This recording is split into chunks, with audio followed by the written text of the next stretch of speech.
अस्सलामुअलैकुम to everyone. YouTube channel और Facebook page tuition with तकी में आप सबको खुशामदीद। इकोनॉमिक्स के इस लेक्चर के अंदर आज हमारा टॉपिक है यूटिलिटी। मज़ीद लेक्चर्स के लिए आप यूट्यूब चैनल को फॉलो कर सकते हैं। प्लेलिस्ट में आप जाइए और आपको मुख्तलिफ जो है वो इकोनॉमिक्स से रिलेटेड और दूसरे सब्जेक्ट से रिलेटेड आपको लेक्चर्स मिल जाएँ। तो let's start the lecture. Utility utility जिसको उर्दू में अफादा कहते हैं। अफादा या यूटिलिटी होती क्या है, पहले ज़रा एक एग्जांपल लेते हैं। मिसाल के तौर पे आप रूम में हैं, अंधेरा है और आपको अंधेरा फील हो रहा है, तो आप क्या करते हैं, लाइट ऑन करते हैं। जैसे ही आप लाइट ऑन करते हैं, रोशनी होती है, आपको अच्छी फीलिंग आती है, मतलब आप चीज़ों को देख पाते हो, एक सुकून का एहसास होता है। This is what utility. या भूख लग रही है, आपने खाना खाया, जैसे ही खाना खाया आपका पेट भरा, आपको अच्छा लगा, तो दैट इज यूटिलिटी। यानी किसी भी चीज़ को यूज़ करके जो सुकून मिलता है, तस्कीन मिलती है, राहत मिलता है, हम उसे किस चीज़ का नाम दे रहे होते हैं, यूटिलिटी का नाम दे रहे होते हैं। चॉकलेट खा के मज़ा आ रहा है, परफ्यूम अप्लाई करके मज़ा आ रहा है, मतलब किसी भी चीज़ को, गुड्स या सर्विसेज, इन शॉर्ट कमोडिटी को आप यूज़ करके जो भी आप सेटिस्फैक्शन रिसीव करते हो प्रोडक्ट को यूज़ करके, उससे जो आपको सेटिस्फैक्शन रिसीव होती है, हम उसे नाम दे रहे होते हैं किस चीज़ का, यूटिलिटी का। तो इसकी डेफिनेशन जब जैसे कि स्क्रीन पर नजर आ रही है कि सेटिस्फाइंग पावर ऑफ गुड्स और सर्विसेज, चाहे वो गुड्स हो चाहे वो सर्विसेज हो, आपको कंज्यूमर को यूज़ करके जो भी सेटिस्फैक्शन मिल रही है, जो भी खुशी मिल रही है, हम उसे अफादा का या यूटिलिटी का जो है वो क्या कर रहे होते हैं, नाम दे रहे होते हैं। और ये जो अफादा है, ये जो यूटिलिटी है, ये पर्सन टू पर्सन डिफ़र कर सकती है। मिसाल के तौर पे मुझे अगर आइसक्रीम बहुत पसंद है, तो मुझे आइसक्रीम खा के बहुत ज़्यादा मज़ा आ रहा होगा। ऑन द अदर हैंड अगर कोई ऐसा शख्स है जिसको आइसक्रीम पसंद है लेकिन इतनी ज़्यादा नहीं पसंद, तो हो सकता है वही आइसक्रीम वो खाए तो उसे उतना ज़्यादा मज़ा नहीं आ रहा हो। अब जैसे राइड्स हैं, छोटे बच्चे राइड्स लेते हैं, वो बहुत ज़्यादा उससे जो है वो क्या होते हैं, फैसिनेट होते हैं और बहुत ज़्यादा जो है उसको एंजॉय कर रहे होते हैं। अगर एक मैच्योर इंसान राइड लेता है तो हो सकता है उसको इतना एंजॉय ना कर रहा हो। इट्स मीन दैट यूटिलिटी में differ from person to person, यानी उसी प्रोडक्ट से डिफरेंट लोग, चाहे वो एज से हों या बाय नेचर हो, वो उनसे हासिल होने वाला जो यूटिलिटी होती है वो क्या होती है, अलग होती है। अच्छा, यहाँ पर हम एक कॉन्सेप्ट और क्लियर कर लेते हैं कि यूटिलिटी में और यूजफुलनेस में फ़र्क है। अफादा और फ़ायदा दो अलहदा अलहदा चीज़ें हैं। मतलब हम किसी चीज़ को यूज़ कर रहे हैं तो ज़रूरी नहीं है कि उससे खुशी भी मिले और फ़ायदा भी हो। ऐसा हो भी सकता है और नहीं भी। मिसाल के तौर पे एक प्यासा अगर पानी पीता है, तो प्यासे को पानी पी के खुशी भी मिल रही है, सुकून भी मिल रहा है और उसके साथ उसको उससे फ़ायदा भी हो रहा है। लेकिन अगर एक स्मोकर, सिगरेट पीने वाला सिगरेट पीता है, क्यों पीता है? क्योंकि उसको सिगरेट में मज़ा आता है, तो इसलिए उसको यूटिलिटी मिल रही है। लेकिन क्या वो फ़ायदेमंद है? क्या वो सेहत के लिए अच्छी है? नहीं। इसका मतलब क्या हुआ कि उसमें यूटिलिटी तो है लेकिन उसमें यूज़फुलनेस मौजूद नहीं है। इसी तरह ज़िंदगी में हम कभी ना कभी तो बीमार हुए होते हैं। अब ऐसा नहीं होता कि डॉक्टर के पास जाके कहते हैं, डॉक्टर साहब आज बड़ा मूड हो रहा है, एक की जगह 2 इंजेक्शन लगा दें। हमें पता है इंजेक्शन लगाने से हमें सेहत मिलेगी, बट हमें उससे खुशी नहीं मिलती। या मेडिसिन्स हैं, काली पीली नीली कड़वी गोलियां खाकर हमें कभी भी मज़ा नहीं आता, हमारे मुंह का जायका खराब हो जाता है, यानी उससे खुशी नहीं मिली, लेकिन उससे क्या मिल रहा है, फ़ायदा मिल रहा है। तो इसका मतलब ये हुआ कि ज़रूरी नहीं है कि हर फ़ायदे वाली चीज़ में अफादा और हर अफादे वाली चीज़ में फ़ायदा हो, ज़रूरी नहीं है। हो भी सकता है और नहीं भी। तो यहाँ से एक बात हमें दिमाग में बिठा लेनी है कि यूटिलिटी को पढ़ते वक्त हम फ़ायदे को बेस नहीं बनाएंगे।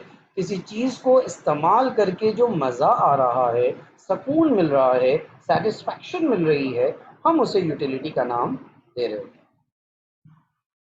यहाँ से आगे बढ़ते हैं तो यूटिलिटी के हवाले से दो बड़े इंपॉर्टेंट कॉन्सेप्ट हमें समझना बड़ा ज़रूरी है। एक को हम कहते हैं कार्डिनल थ्योरी और दूसरे को हम कहते हैं ऑर्डिनल थ्योरी। कार्डिनल, कार्डिनल किससे आ रहा है, सी से। इसको ऐसे याद रख लें, C for countable, C for cardinal, यानी कार्डिनल वाला काउंटेबल है। यानी ये थ्योरी ये कहती है कि यूटिलिटी को आप गिन सकते हो, मेजर कर सकते हो, उसकी पैमाइश की जा सकती है, जैसे लंबाई को, वजन को नापा जा सकता है उसी तरह यूटिलिटी को भी नापा जा सकता है, और जो उसकी यूनिट होगी वो होगी यूटिल। जैसे केजी होती है, सेंटीमीटर होती है, पाउंड है, उसी तरह यूटिलिटी की यूनिट क्या है? यूटिल। ये क्लासिकल थ्योरी है। क्लासिकल थ्योरी से मुराद क्लासिकल इकोनॉमिस्ट ने पेश की थी स्टार्टिंग के दौर के, यानी एडम स्मिथ और उसके फॉलोअर्स ने ये थ्योरी जो है वो क्या की थी? पेश की थी।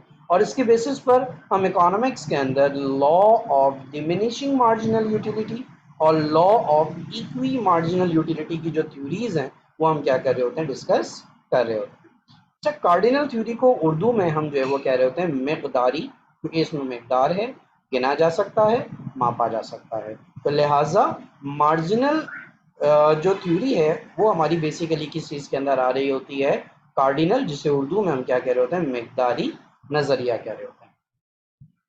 ऑन द अदर हैंड हमारे पास दूसरी थ्योरी का नाम क्या है? ऑर्डिनल।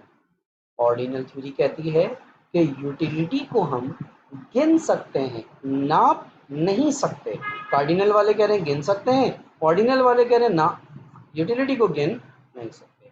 हाँ, गिन तो नहीं सकते, लेकिन इसकी दर्जाबंदी कर सकते हैं, इसको रैंक कर सकते हैं कि इससे ज़्यादा और इससे कम खुशी मिली है।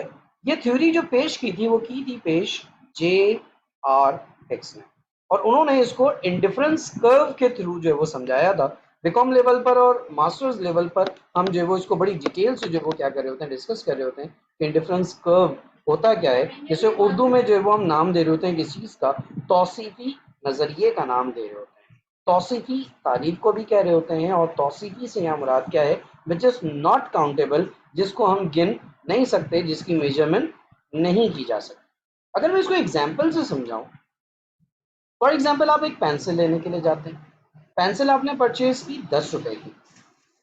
अब दुकानदार को आपने 20 का नोट दिया, आप इंतजार कर रहे हो कि वो 10 रुपए वापस करेगा। दुकान ने कहा नहीं नहीं हो गए, मतलब आपने कहा क्या हो गए, यानी 10 रुपए की पेंसिल उसने क्या किया? आपको 20 रुपए की दी। 10 वाली चीज अगर आप 20 रुपए में खरीद रहे हो तो आपको अच्छा नहीं लग रहा, आपको मजा नहीं आ रहा। इट्स मीन दैट आप यूटिलिटी को गिन रहे हो, यू आर मेजरिंग यूटिलिटी, कि 10 रुपए में तो यूटिलिटी है, 20 रुपए में यूटिलिटी नहीं है। और अगर दुकानदार बोले 10 का एक है, 20 की 3 है, तो आप बोलो यार दे दो, क्या आपको लग रहा है यार 10 रुपए का फायदा हो रहा है? It's mean what? You are measuring utility with the help of currency, with the help of money. आप utility को क्या कर रहे हो? आप utility को measure कर रहे हो। It's mean that cardinal वाले जो कह रहे हैं कि utility को गिना जा सकता है, वो cardinal theory के मुताबिक पॉसिबल है कि with the help of currency हम जो है वो यूटिलिटी को क्या कर सकते हैं? मेजर कर सकते हैं, और यूनिट क्या होगी? यूटिलिटी। ऑर्डिनल वाले कह रहे हैं नहीं, हम यूटिलिटी को मेजर नहीं कर सकते, यूटिलिटी को गिन नहीं सकते। अब अगर हम यूटिलिटी को गिन नहीं सकते तो इसकी बेस्ट एग्जांपल क्या है? कभी ना कभी जैसे आप जिंदगी में शादी में गए हो, अब शादी में हमारे यहाँ दो खाने बड़े कॉमन होते हैं, बिरयानी, कोरमा रोटी। अब शादी में गए हो तो दोनों खाओगे, लिफाफा दिया है तो दोनों ट्राई करेंगे। अब आपने बिरयानी भी खाई, कोरमा रोटी भी खाई, क्या आप ये बता सकते हैं कि बिरयानी खा के कितना मजा आया? नो। कोरमा खा के कितना मजा आया, क्या आप ये गिन सकते हैं? नो। लेकिन हम ये जरूर बता सकते हैं कि बिरयानी खा के ज्यादा मजा आया या कोरमा खा के ज्यादा मजा आया, बिरयानी ज्यादा मजे की थी या कोरमा ज्यादा मजे का था। हम ये क्या कर सकते हैं? बता सकते हैं। It's mean what? We can rank utility. हम यूटिलिटी को गिन तो नहीं सकते, लेकिन हम यूटिलिटी को क्या कर सकते हैं? रैंक कर सकते हैं, दर्जाबंदी कर सकते हैं कि ये चीज ज्यादा अच्छी थी और ये चीज कम अच्छी थी। उम्मीद करता हूँ आज का लेक्चर आपको अच्छा लगा होगा। अगर इसी तरह मजीद इकोनॉमिक्स के लेक्चर देखना चाहते हैं तो प्लेलिस्ट आपके सामने है, उसमें मजीद इकोनॉमिक्स के और अदर सब्जेक्ट्स के जो है वो लेक्चर्स मौजूद हैं, आप इसको विजिट कीजिए। चैनल को सब्सक्राइब ज़रूर कीजिए और कमेंट में बताइएगा कि जो चीज़ आपको समझ नहीं आई मैं उसका आंसर करूँगा। मिलते हैं नेक्स्ट वीडियो में। अल्लाह हाफ़िज़।